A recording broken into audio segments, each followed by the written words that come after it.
everyone. Welcome to this week's Fireside Creators. I am your host, Reverend Dr. Sherry Pallas. For this week's show, I am chatting with Thomas J. Oord about his latest book, God After Deconstruction. Please remember to keep all comments and questions related to the show topic and that this is a safe space. Thank you for joining us, and I'm looking forward to all of your comments and questions. If you're on YouTube, please hit that like and subscribe. If you're on Facebook, grant StreamYard access so we can see your name when you have a comment or a question. Let's give a round of shout outs to our top sponsors. Thank you so very much, Ruth, Kirsten, Michelle, Ray, and Heidi. I really appreciate your support. If you would consider supporting me, you can go to sherrypallas.com, and there you will find literally dozens of ways to support me in the show and do so for as little as $3 a month. So thank you in advance. Also, I was supposed to do something for this, but the Wild Goose Festival is coming up. The dates are July 11th through the 14th, and it's in North Carolina.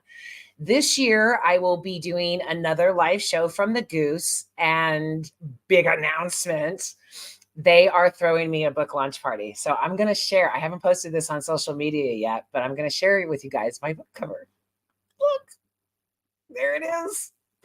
It's coming out May 9th, and I didn't think I could be this happy. I really didn't. My book, We Have Ruined God, My Journey Out of Religion and Into Unconditional Love. There, I said it. It's live on show now, and it's coming out May 9th. More to come. We're going to be doing a show on all of that, but plan on going to the Goose. I even have a special discount code for you. Go to www.wildgoosefestival.org and enter. Let me just put this up real quick. Thomas is sitting back there going, what? I'm supposed to be on this show. This is your discount code. And that'll give you $50 off an adult weekend ticket.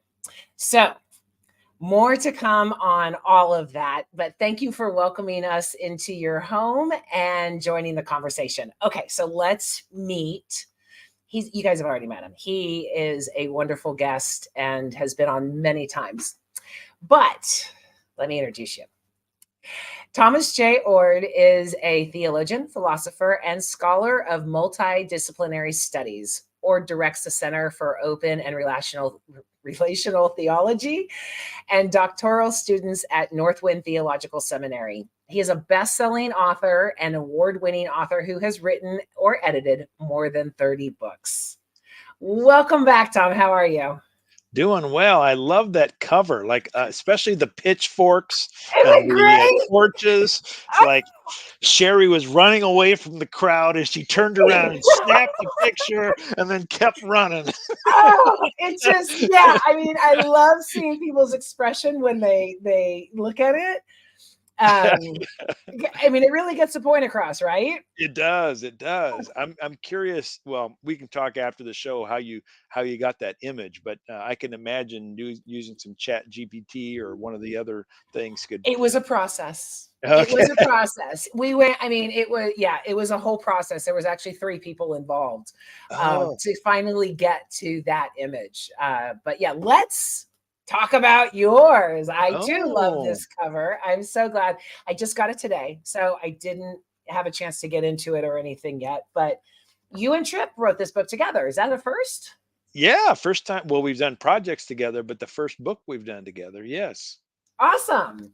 So how did that work out?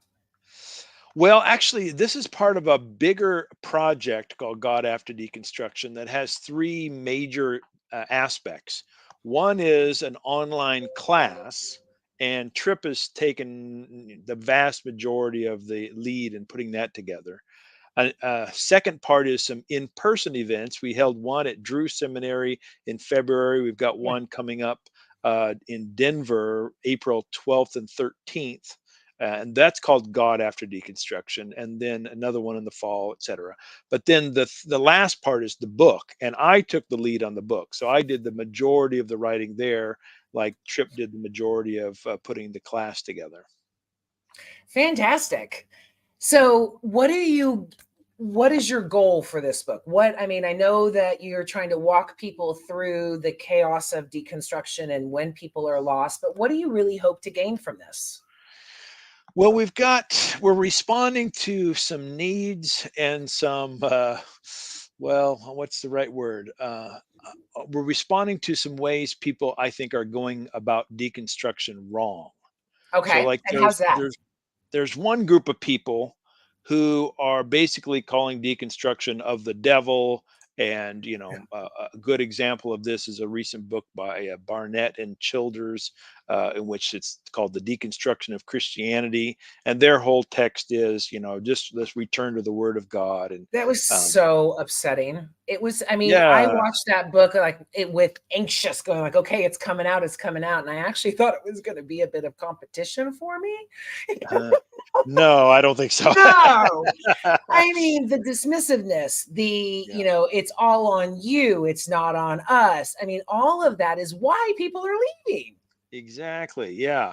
And they, to their credit, and a few things they would say, well, the church has got this wrong. Like maybe it's too patriarchal, but then they go turn right back around and they don't defend an egalitarian view of men and women, or they'll say, well, maybe, anyway, I won't go into details. It just that approach, I think, is the wrong approach.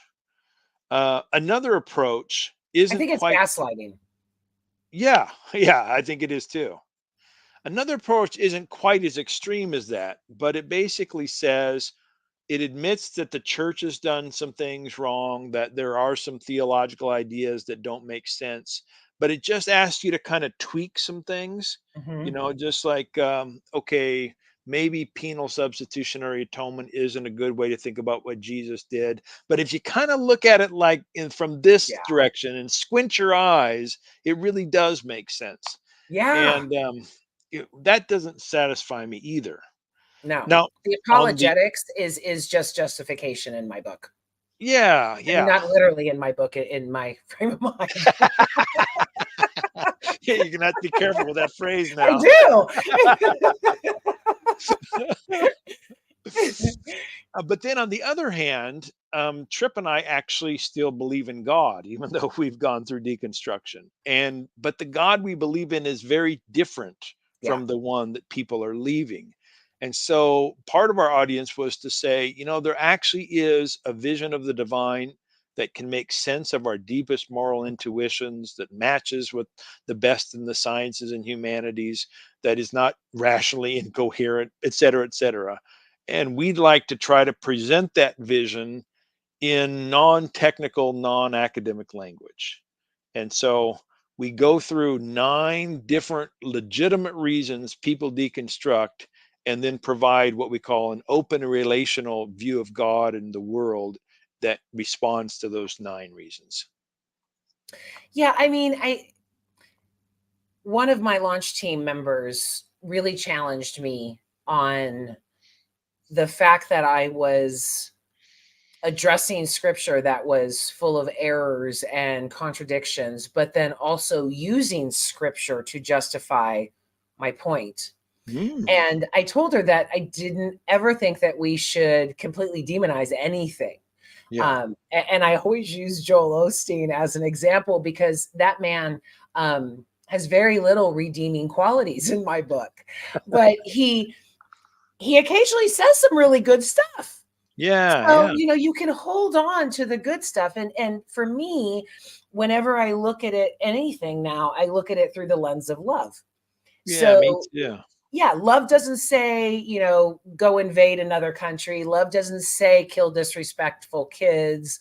Love doesn't say any of those things. So when you look at it through the lens of love, it's really easy to discern things and say, okay, this is crap, but let's hold on to this because this is some really good advice.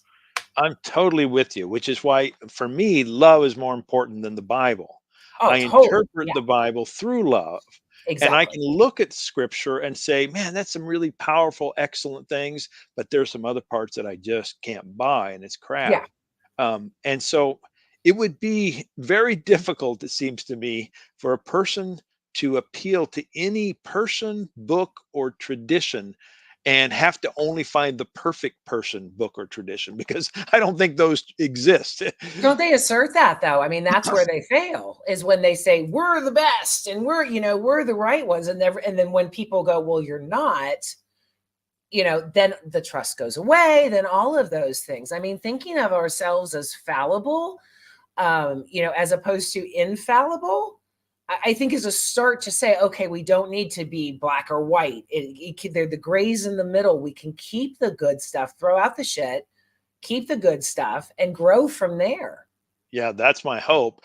I think what happens to a lot of people is they admit that they have problems, they Yeah. themselves, but they want to cling to something they think is pristine, crystal clear, 100% accurate, inerrant, and have that certain foundation to base their lives on. And for many people, that's the Bible. And I think that's the wrong way to go. And we attack that in this book. But I understand psychologically that urge because I used to feel it myself. I just think there's a better way to live in the world than trying to seek those certain foundations. Well, it breaks down to the be kind or be right, right? Yeah. I mean, if being right is all that matters, and having the right faith, the right beliefs, the right God, the right anything, is going to lead into egoism. It's going to lead into vision. I mean, I'm not certain about anything. Mike Yeah. says certainty. I used to be. I Yep. used to be certain about the Bible. I used to be certain that we were, Adam and Eve were the first people and all of that, Tower of Babel, all of that. But then at one point you're not, right? Then you Yeah. go, okay, this isn't real. So what is? And that's actually I'm my story is very similar to yours, Sherry. And that's actually what happens is people kind of have that view of the Bible or whatever, this certainty, and then something comes along. Either they're studying scripture and they find a contradiction, or someone they trusted in their church abuses them, Yeah. or something happens and they lose confidence in what they thought was a certain foundation, a person, a book, an institution, and then that's when that deconstruction begins. And Mhm. then the question is, what are you going to do in light of it? Now, what some people do is they turn to something else for that foundation. I don't know how many ex-evangelicals have thought that somehow science can give them the certain foundation that they used to think they had from the Bible, but that doesn't work either. Really? In Why? well, science doesn't work because science can't give us ultimate truth about things that are really important to us, like what you and I care about most, love. Yeah. Science doesn't have the kind of lens to judge moral or values in the world. It can set up experiments in light of values we bring to the table, but it can't give us those values at the beginning. You have to turn to metaphysics, religion, or whatever. So, also, scientists are fallible, just like scientists are people, and Yeah. science changes over time. Yeah. And we can look at the history of science and see that what we thought was pretty confident correct ended up not being correct. Same Um, with religion. I right, mean, even more it's so. yeah, it's all beliefs. I mean, I have a chapter about science and religion, and I assert that they should totally start working together. I mean, Right. one attempts to explain the how, and religion attempts to explain the why. And if Yeah. we could actually have some coexistence between the two, oh my God, we could figure out everything. The Yeah. church is money and the science is logic, Yeah. right? Yeah. I think so. Or I think a lot of people would say the church's good values and the science's empirical Okay. evidence and that sort of thing. I mean, obviously the church has had some bad values, but if we take the best of what religion can give us, Yeah. I think that can help us. Yeah. So what I see, the problem I see in the deconstruction community is that they only go so far. And Mm, usually that so far is anger. mm, And I don't think that in any situation in life that we should harbor bitterness or anger or any of that, because it's just self-destructive. mm. And I hope that that people in going through the deconstruction process can continue that healing. Yeah. Can say, okay, well, I want to get to the point where I have in the rest of my life, I've forgiven people who've abused me. I've forgiven all of those things. Now I need to forgive myself and for those I trusted. And I think Mm, that's when you get to the heart of deconstruction, when you go, okay, I can love and not have to be a part of something. Or the best thing I was told was by a friend, Arturo, and he said, I grew up in religion. I no longer believe in God, but I can believe in love. And mm, that's everything, right? But if you're mhm. still angry, if you're still bitter about everything that happened, if you're not healed, you get stuck in that abusive situation still. You lash out to others who might believe still. You maintain that hurt. So I think the real path to deconstruction is that healing where you can decipher and go, okay, this is good and this is shit. Yeah, yeah. And it is a path, it's a journey. I don't want to feel may give the impression that I've got it all figured out. I'm still Oh, trying to same. figure it out as well. Um, and it that whole forgiveness thing and turning away from bitterness. Man, I think that's hard for a lot of people. It's been hard for me when people have harmed me. Yeah, Um, and one of the turning points for my own healing process was realizing that bitterness hurts me than it hurts the people that I'm bitter right, toward. You know, right. um, like I remember when I got about 10 years ago, I was fired from my job as a theologian in a very messy situation in which the president of the university ended up having to leave too. And I was wronged, and, the people in the university knew it. My colleagues rallied. It was just a big mess. And I had all kinds of reasons to be bitter. But I quickly realized that forgiveness was as much for my sake as for the person who harmed me, Totally. because I needed to begin the process of trying to find a new way to exist in the world Yeah. that is loving. And being unforgiving and becoming bitter is just going to hurt my health. It's going to hurt my relationships. It's going to hurt the way I think about life itself.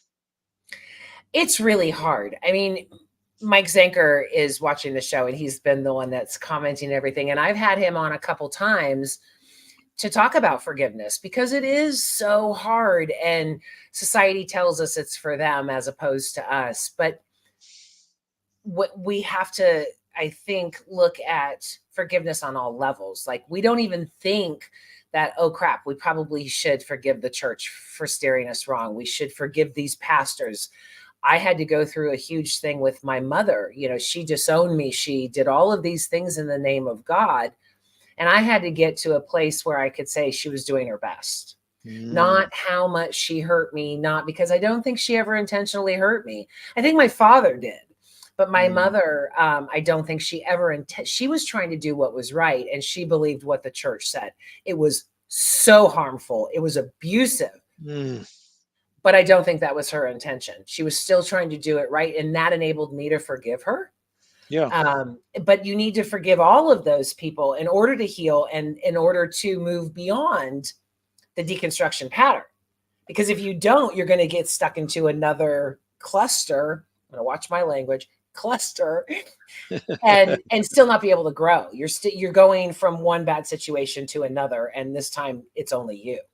Yeah. Yeah.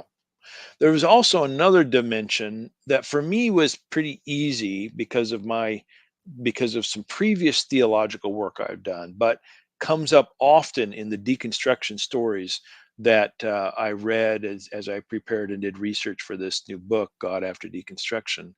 And that is, a lot of people go through hurt because of the church or something else, and it's blaming God. Yeah.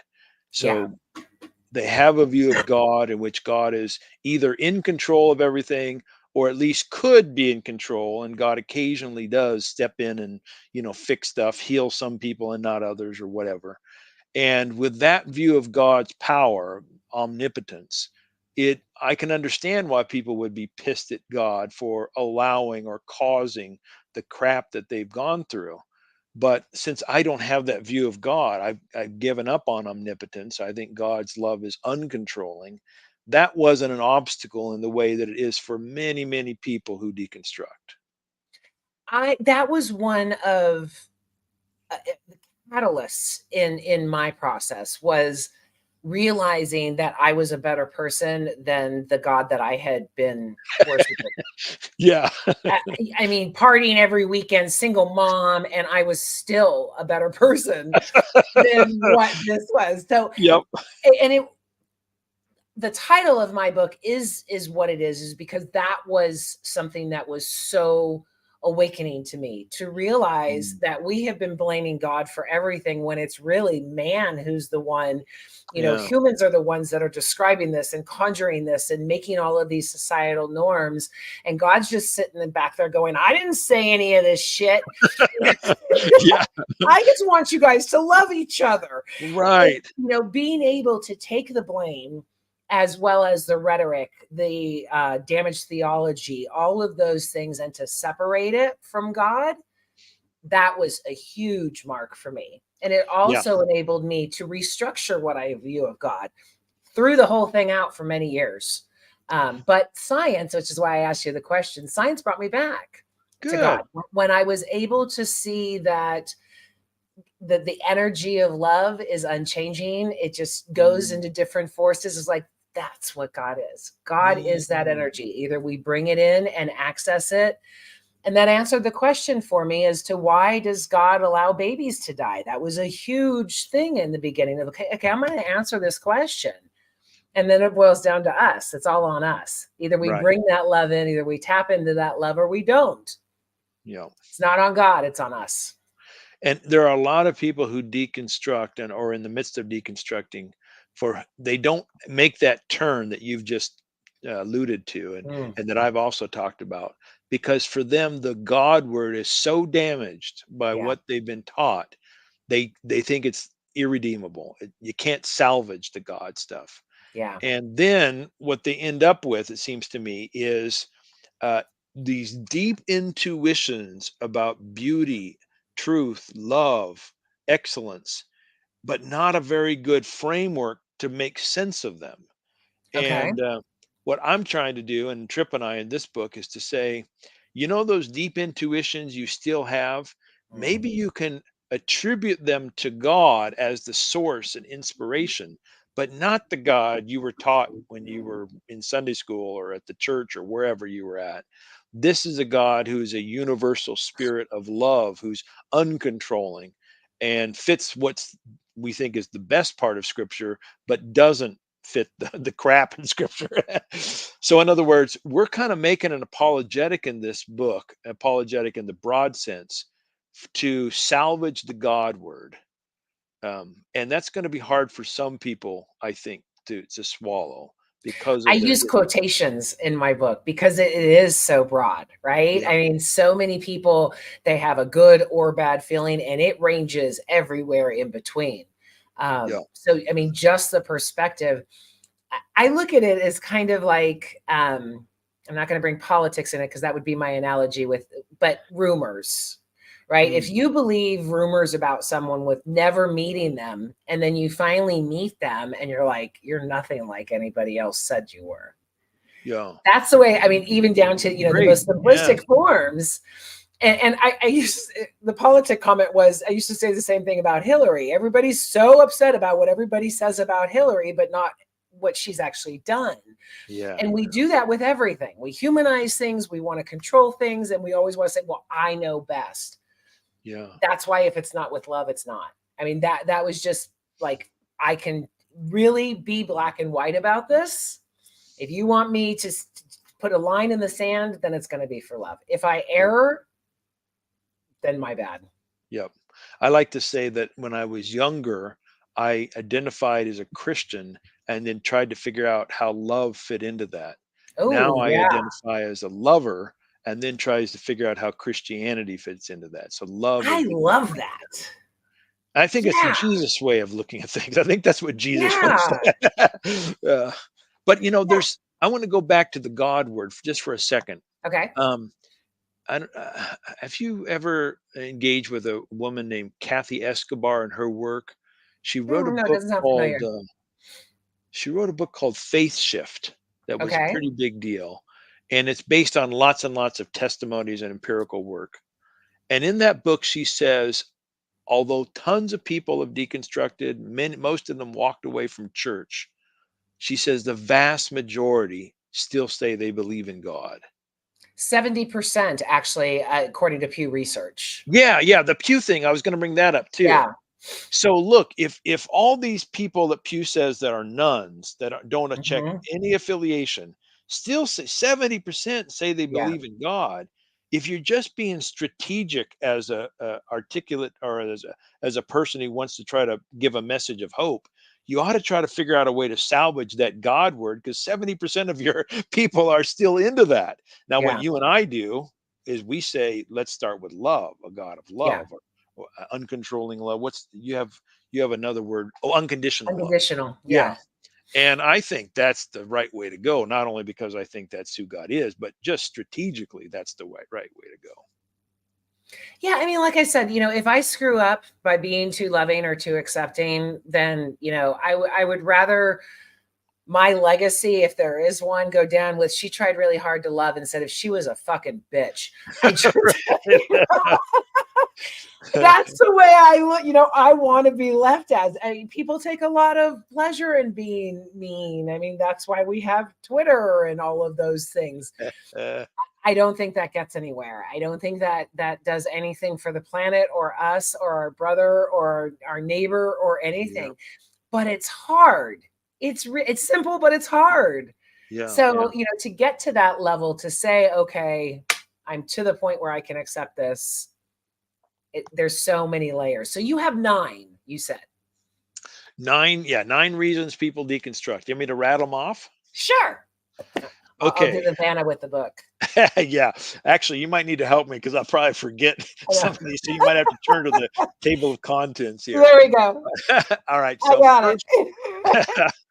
first reason I think in the book is people deconstruct because they lose that certainty that they once had. So we've already Certainty mentioned, crumbles. yeah, certainty crumbles. Another reason people deconstruct has to do with the problem of evil, which we also mentioned. That is, bad things happen and they can't understand why God didn't stop it. Another one is they lose confidence in scripture being inerrant. So they read the Bible or whatever and find not only conflicting historical accounts or internal inconsistencies, but differing views of God that seem to be contradictory. Mhm. Church abuse is another big one in the Yeah. testimonies of people. Science and religion issues. In that chapter, I talk about not just the usual evolution thing, but also questions about climate change and COVID, and why so many, especially conservative Christians, were like, against any sort of hints about climate change being a real problem or COVID being a real problem, because they had a particular view of God's sovereignty that didn't allow them to take those seriously. The God was going to queer, fix it or Armageddon. yeah, Armageddon, yeah. One Uh, of the two. I mean, there was no other possibilities. yep. One of my favorite chapters to write was on queer and gender issues, because many people leave the church not only if they themselves identify as queer, bisexual, gay, lesbian, whatever, but if their friends and family identify as that, and then their friends and family are ostracized by the church. Yeah. But there's also the questions of gender equality and so many women, the patriarchy, purity culture. So anyway, that's another chapter. There's a chapter on Christian nationalism. A lot of people, especially in evangelical circles, walked Yeah. away after the 2016 election and just said, look, if this is what Christianity is, then, there's no way I'm on part of Yeah. this. Religious pluralism.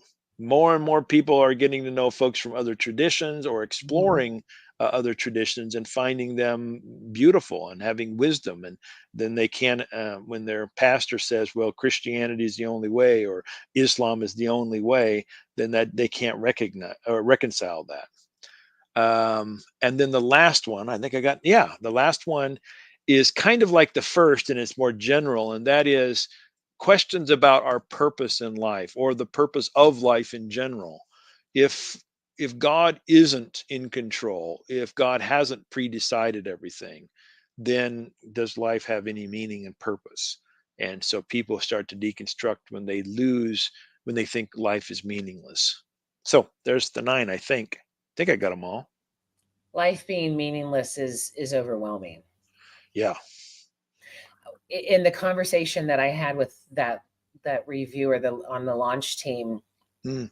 she said that she could not get her head around a religion that caused so much damnation and wanting to die, and everything that goes with it. And I said, there was a point for a couple years actually that I was hopeless. I was Mm. completely hopeless. Yeah. My dog kept me alive. Then my book kept me alive. You have those types of things. But that's why people are killing themselves, is because they Yes. feel that God hates them. There is no meaning in life. There is none of that.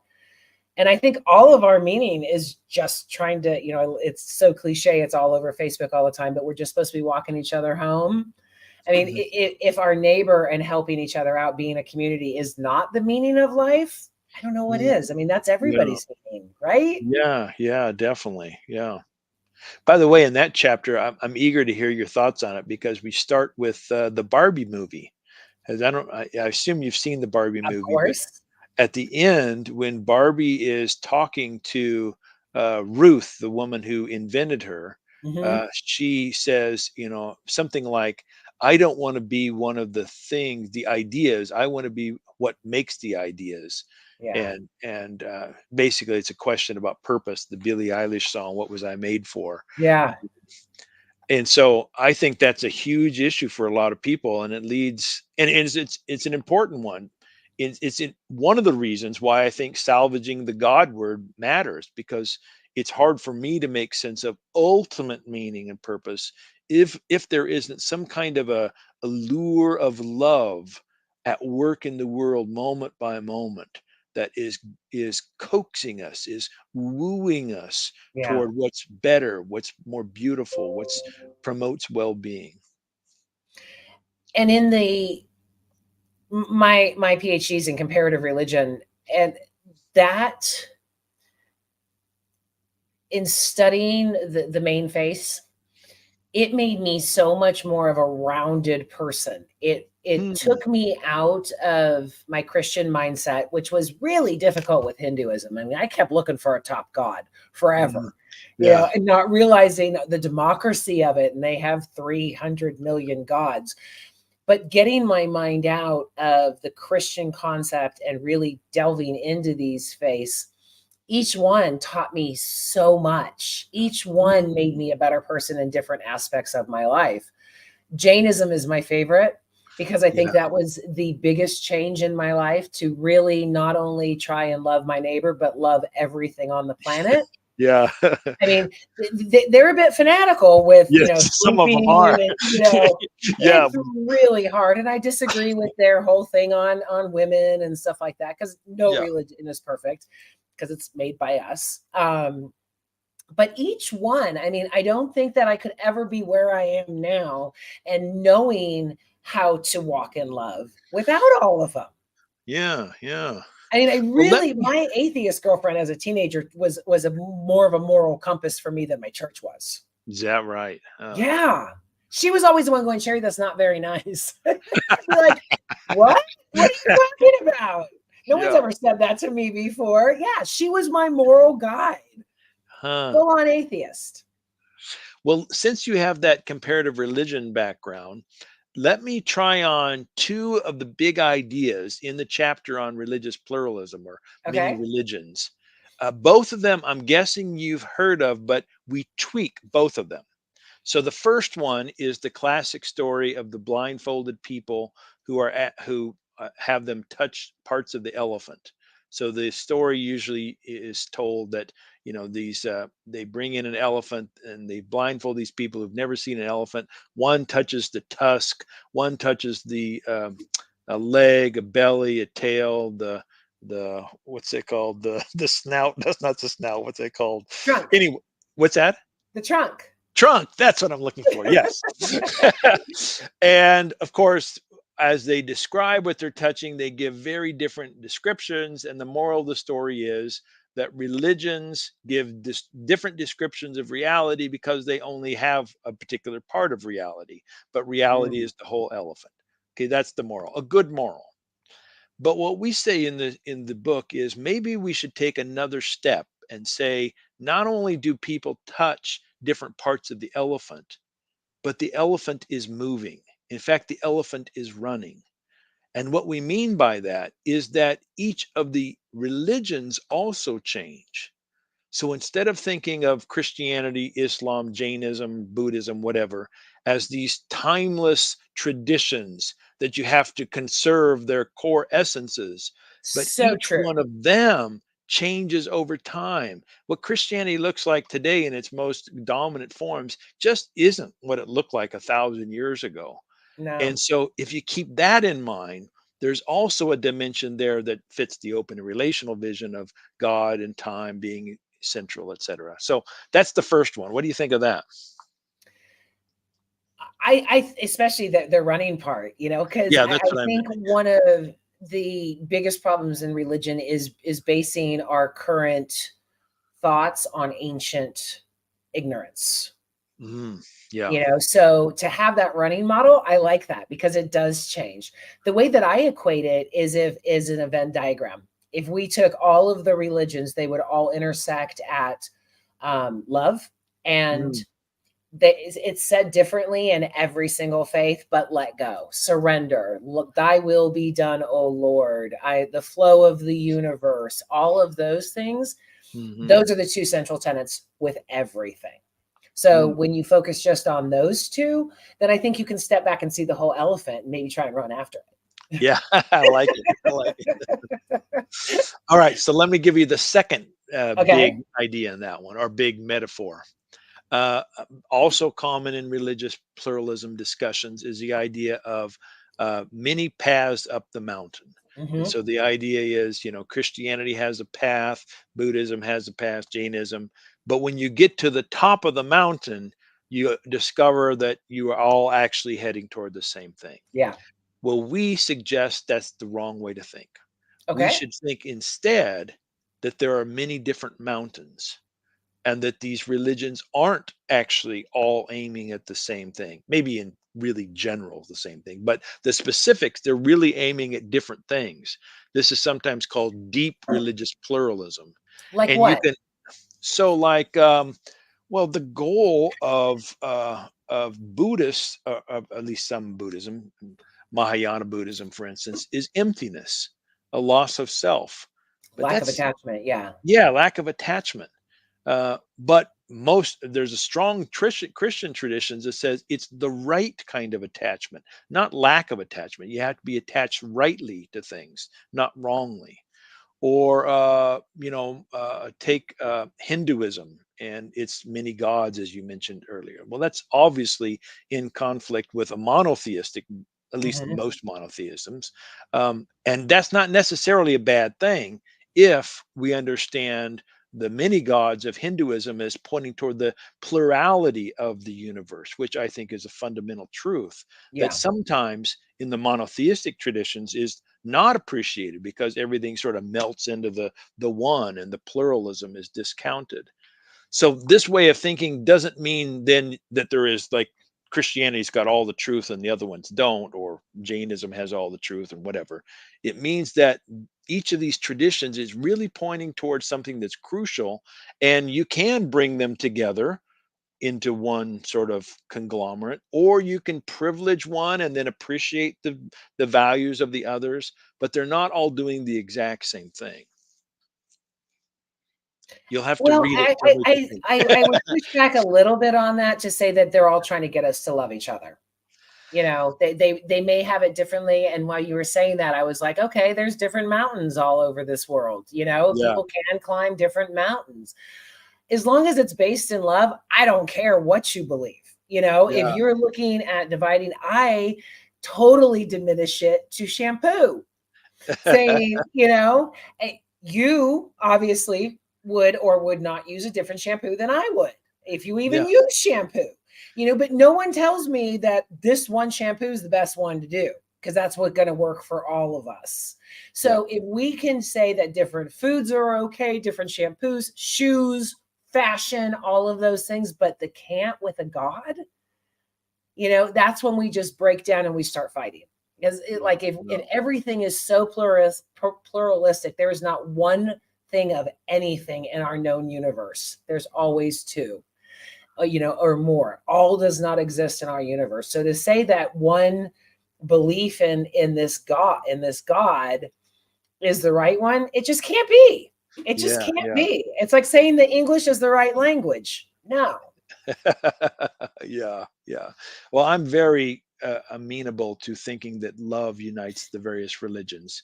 I think that to do that, you have to interpret some religions in ways that they might not appreciate. Oh, So, for instance, well, let's take the Confucian tradition. okay. Um, I think central to that tradition is a family-oriented sort of thing, and I can easily then incorporate familial love there, and Of it's course. no problem whatsoever. Yeah. But Jainism doesn't have much to say about enemy love.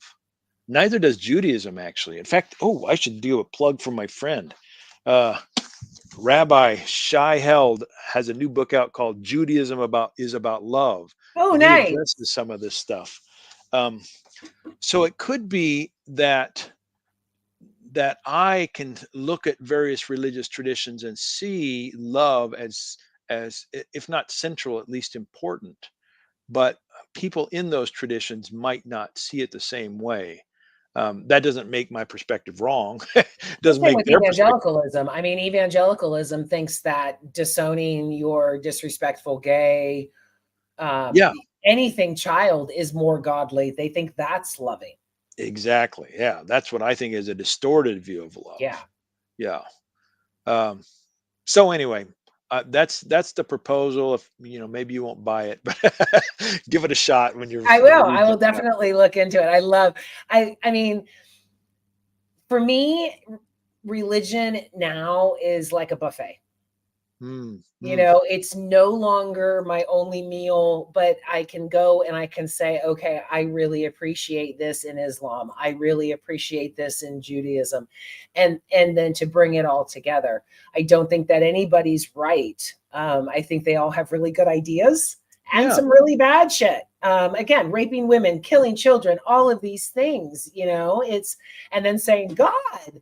I think that's a fall of humanity and yep. our world. I mean, I used to kill anything that came near me, any bug, no matter what it was. You have Yeah. crossed my space, you will die. Now, I mean, there was a couple years ago, I was outside and I saw a spider trying to get away from a lizard, and they were dodging each other, and I'm just watching the whole event unfold before me. And I'm like, wow, that spider just really wants to live. And that lizard really just wants a meal. And the spider got away. And I was like, oh, I was so glad. And I hated spiders. I And I was love it. just so warm from the whole thing. I'm like, oh, I was watching them live their life. That was so awesome. I got up and I stepped on the spider. I'm like, I'm so human. I'm so human. Yeah. But to even have that cognition to be able to see other aspects of life was nothing taught to me in Christianity. Yeah, Nothing. yeah. I mean, kill, maim, our world, our way, we're superior. Yay. Yep. Um, and It's now I funny. have an appreciation for so many more things on our planet. I'm very similar to you in this as well. Like I used to kill bugs I just thought it was my duty. Right? Yeah. Right? But now I still kill mosquitoes. Like if Yeah. they land on me, I'll kill those. And I'm a big backpacker, and so I check my body at night for ticks, and I'll kill ticks. Yes. I, But I say, yeah, I say in the book, I question mosquitoes, red ants, and I think it was ticks. Yeah. yeah, red ants. I don't have those there, but yeah, Yeah. yeah. I really question that. But yeah. But I Uh, mean, seriously, I mean, I used to, if it crossed my path, I had the right to kill it. yeah, And that was just something ingrained in me. I, yeah, again, never thought otherwise because I was raised that way, hunting yeah. and penal substitutionary theory. I mean, all of it. Yeah, You know, now, oh, go ahead. no, you go ahead. I was going to say my nonviolence was put to the test about 5 years ago. I went out one evening just at dusk, and I was going to photograph the stars, and I wanted trail like star trails, so I had to have long exposures. Yeah. And I had this spot that I was going to hike down this canyon, a very, very narrow canyon, to a spot that would be perfect. Well, as I'm going in, and I had to make several passes because I had too much equipment, a big honking rattlesnake was right in the middle of the trail. And I knew that if I didn't kill it, I was going to have to go past it in the dark many times. And I Oh, didn't kill it. I let it live. I didn't see it. really? Yes. Yeah. That's impressive. That is really impressive. Yeah. Yeah. Wow. Yeah. It's a turning point in my life because I'm I sure used to that kill a snake's lot of telling all of his friends, you should have seen this white guy walking down the trail. He walked around me the entire time. It was Yeah, hilarious. that's right. But did Probably it so. move? I mean, were you really having to Oh, navigate? oh yeah, I had to move him off the trail to get in the first time. When I Yeah. came back the other, I guess it was 3 more times going back and forth going in, and then the one last time coming out, um, I didn't see him any of the other times. So he must have somehow got in some brush or something. Um, Live and let live. yeah, that's what I try to do, but sometimes it doesn't work. Yeah, I mean, the same goes for animals as it does people. Yeah. You know, I had way too much food a week or so ago, so I went out and fed the homeless, and one guy looked at the plate and then threw it away. I tried really hard not to be offended. Like, you know what? I offered, you didn't accept. Okay, fine, I'll just move on. Yeah, that's hilarious. But it is a respect thing, right? I mean, it's a Yeah. respect of nature. And I don't think that's taught in Christianity. I really think that the whole ego-driven superiority complex, we can kill everything. Yeah. And I think that might be one of the things that deconstructioners might incur, you know, Mm, because it's like, wow, I never even saw this before. I never thought of this before. I mean, after 25 years of going through this, I'm still uncovering things like, wow, I didn't even know that. I mean, yep. the peeling of the onion is the perfect analogy of it. Yeah, I like that. So, who is your demo for this book? Because I'm already got it bended. Who's my Who audience? should be reading this? I think it will appeal mostly to people that have some kind of a religious background and that they're dissatisfied with. Um, But still Brian want to hold McLaren. on to God. Maybe some of them won't want to hold on to God, but hopefully after reading this book, they'll say, okay, well, maybe I can believe in that God, but not Yeah. the one that. Brian McLaren in one of his books talks about four kinds of people: a simplicity approach to faith, complexity, perplexity, and harmony. Perplexity is the one that's most closely aligned with deconstruction, and then harmony is kind of taking, you're still deconstructing, but you have some sort of constructive way of thinking. Our book is not going to appeal to the simplicity and complexity people. The Mm. people who think that they've got their faith has got things figured out, they're going to hate our book. But it's the people who've deconstructed or who have deconstructed and now kind of starting to rebuild. I think they'll find this book helpful. Okay, awesome. Did you get everything out of it that you wanted in writing it? Hmm.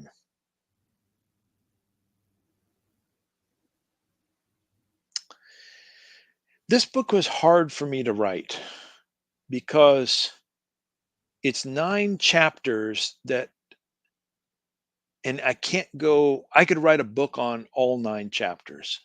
So I had to do like best of highlights from Yeah. each chapter and then give what I thought was the most important things in response. So it was difficult not to go too deep, but I knew that it was important because, um, you know, most people who are deconstructing don't have PhDs. Yeah. Um, so it was hard for me to write in that sense. I'm hopeful that people will read it, and if they like something, that will be a spark for them to go deeper on that subject. And there's resources, lots and lots of footnotes for people to follow if they want to do that. Perfect. Yeah, I got that some feedback on mine about that, saying you touch on so many topics, and I said, that's was the point, to give a Yeah, really high level, and then you go do your research. You find out where you want to believe and where you want to land on these things. But here's the truth. Here's what happened, yeah, and then form whatever you can to make you a better person. I mean, I really hope that people leave the church. They went to church initially to be better people, and I really think a lot of people are leaving the church because they're in search of being a better person. It's right. no longer Yeah, being offered. yep, And to have yep. some instruction on that path, I think is very valuable. Yeah, yeah. I think the beauty, like your book, what I was most impressed with, I didn't read all of it, but I read sections of it, is you're telling a narrative, you're telling your story, and it's very compelling. And what you do, it seems to me, and the 400 pages reveals this, you're addressing a whole range of topics. So if people come to your book and they're captured by your narrative, which I think they That have every cover, reason to be, and that that cover. cover and those pitchforks, I suspect almost everybody who reads your book will find at least one or two things that they could relate to, Yeah. because you've just had your experience is so broad. I tried to get after the things that hurt most people, Yeah, and that had appeared in my life that hurt me, hurt my yeah, grandson, that was hurting others. And I just threw in the animals chapter because it was so important to me. It was yeah, like, that they should be here too. And they technically have more rights than we do. But yeah, I just wanted to stop the pain. And like, yeah. I mean, that is one thing that you didn't mention, because we do have just a couple more minutes, but the Okay. pointless pain. What do you mean by Yes. that in chapter 3? Yeah, well, I think that some things happen in the world that make our lives worse than they might have otherwise been. Those are pointless. That's unnecessary evil. Uh, Pointless. And so pointless doesn't mean that absolutely nothing good can come from pain. Sometimes good comes from pain, but it means that there is some pain that is much greater than the good that comes from it, and Yeah, it's genuine. It's philosophers would distinguish between instrumental evil and gratuitous evil, and pointless pain involves gratuitous evil, things yeah, that don't make the world overall better than it might have been. Now, yeah. what people who believe in God have tried to do in those scenarios is to appeal to some hidden plan. God's ways are not our ways. It must be a part of God's plan. Or they've said, well, you actually deserve that pain because of Mm, some sin you did. God's punishing you. yeah. Or God has abandoned you. God is pissed at you and is going to just leave you here to, So you know, destructive. yeah, exactly. And the view that I want to propose is that God doesn't abandon you. God isn't punishing you.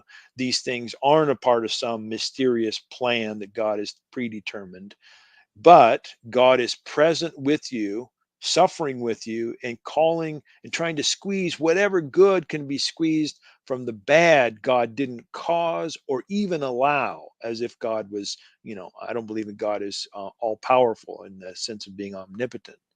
So that's what the pointless pain chapter is about. And then he said, like I said, that's all part of the healing through forgiveness and all of that. Yes, yeah, that's got to be a part of it. I Yeah. mean, how you deal with the pain afterwards. Like some people go through horrible things and they don't really question God's existence. What they question is, how am I going to get better? How am I going to heal? How am Hmm. I going to move forward?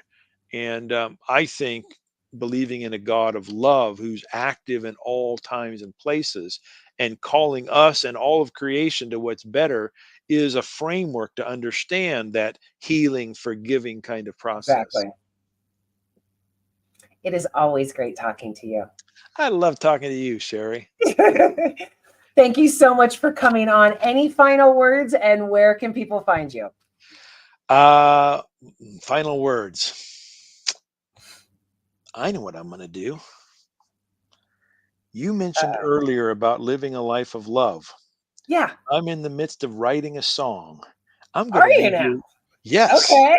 I'm going to read you one verse of a song. How's that? Awesome. There's one part of this verse that you have to understand. I need to tell you, I live in a place called the Owaihes, which is a wilderness, and I hike there a lot. So I love your here's what I want. pictures. Oh, thank you. If you have a tombstone etched, a plaque, a plot, a place, or throw my ashes out into a wild Owaihe space, wherever you remember me, as dust returns to dust, I hope you say these simple words: He lived a life of love. That's my, Exactly. I love it. yeah. Okay, so when does the song come out? I haven't finished writing it yet. Okay, okay. Well, I will demand a performance once it's out. Just have that on the record. I love it. Okay, I've got a bunch of banners for you. So this is Tom's website. Thank He you. also does the podcast of Oord Shorts. Yep. And then he also runs the Center for Open and Relational Theology. So go check him out everywhere. Go buy the book. When is it available? Is it now? It's now. Yeah.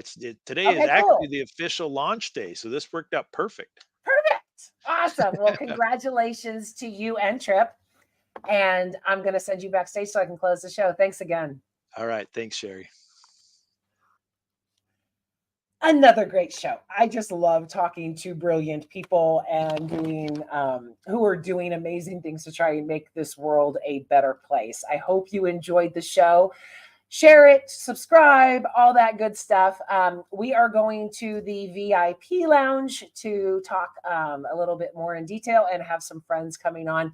If you want to, go to my website, sherrypalace.com, and sign up. And for $3, you can come back and talk to Thomas live right now. Have a wonderful week, and I will see you next Tuesday. Talk to you soon. Walk in love. Mwah. Bye.